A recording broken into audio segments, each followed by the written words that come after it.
Wakil Ketua Bidang Pemberdayaan dan Penguatan Kewilayahan Masyarakat Transportasi Indonesia membongkar patgulipat proyek pembangunan infrastruktur yang diduga menjadi salah satu penyebab terbesar rusaknya infrastruktur jalan di Provinsi Lampung. Patgulipat itu berkamuflase dalam praktik yang disebut return fee.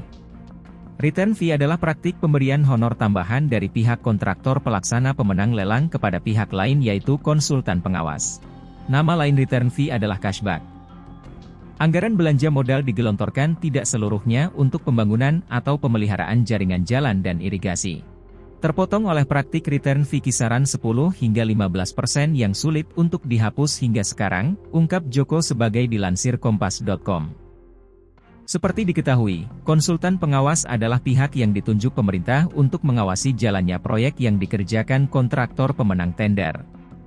Selain mengawasi proyek, konsultan pengawas juga bertugas untuk memberikan laporan kepada pemilik proyek, mengelola administrasi, hingga mengawasi semua material konstruksi yang dipakai oleh kontraktor agar sesuai spesifikasi yang disyaratkan.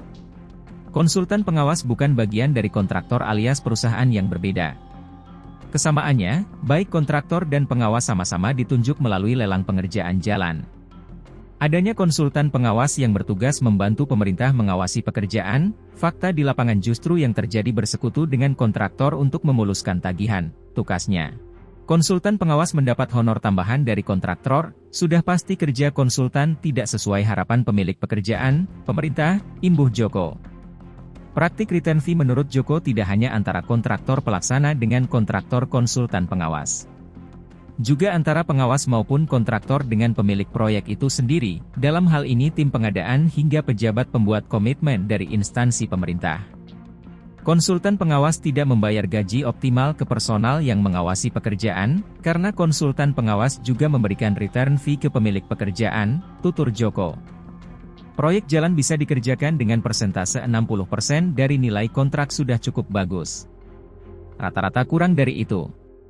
Sisanya, 40% terbagi untuk membayar pajak, keuntungan kontraktor, kepentingan return fee, biaya operasional non-teknis, jelasnya.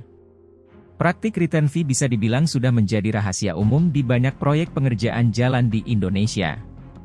Fenomena ini bisa dilihat dari banyaknya kasus korupsi pengadaan jalan yang diusut aparat penegak hukum dan berakhir dengan vonis di pengadilan.